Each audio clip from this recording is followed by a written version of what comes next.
Dr. Lisa Mosconi is the author of The XX Brain, the groundbreaking science empowering women to maximize cognitive health and prevent Alzheimer's disease. She joins us now with Natalie Morales from NBC News, who's returning, and she's also very familiar with Dr. Mosconi's work. Welcome, Dr. Mosconi. Thank you. Thank you for having me. So I'm so excited to talk to you. You've made it your life's work to actually study Alzheimer's, which is a very, very difficult disease, not just for those who are afflicted, but also for family members. What got you interested in Alzheimer's in the first place? So I grew up in Florence, in Italy, and my parents are scientists. And I always wanted to be a scientist myself and study the brain. Because when I was at university, my grandmother started showing signs of cognitive decline and Alzheimer's disease, which was really surprising to us because she was so mentally active and so incredibly sharp. And then my grandmother had two sisters and one brother, and both sisters developed Alzheimer's disease. And honestly, I was really worried. My mom was really worried. My family was incredibly worried. So I was asking everyone about a possible connection between women and Alzheimer's disease.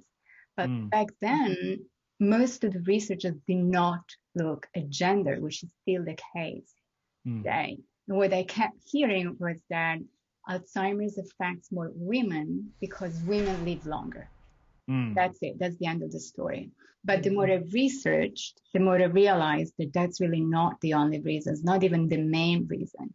And the thing is that women's brains are different.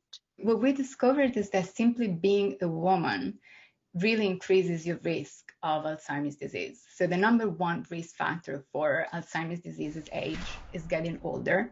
But number two is just being a woman.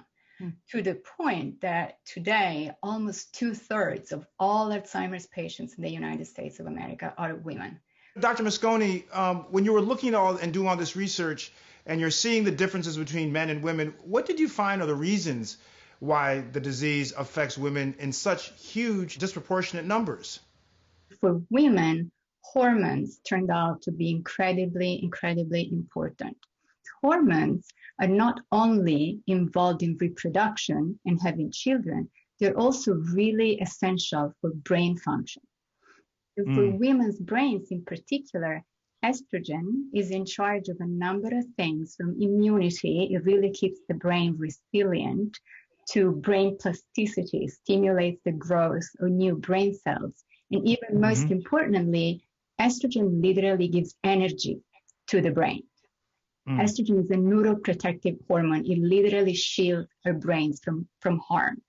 But in midlife, women lose their estrogens as they go through menopause. So we lose that layer of protection, and then we develop the symptoms of menopause, like the hot flashes, the night sweats, insomnia, anxiety, depression, brain fog is a really big one, memory lapses. All those symptoms start in the brain. These are brain symptoms, and they are a consequence of the change in estrogen levels.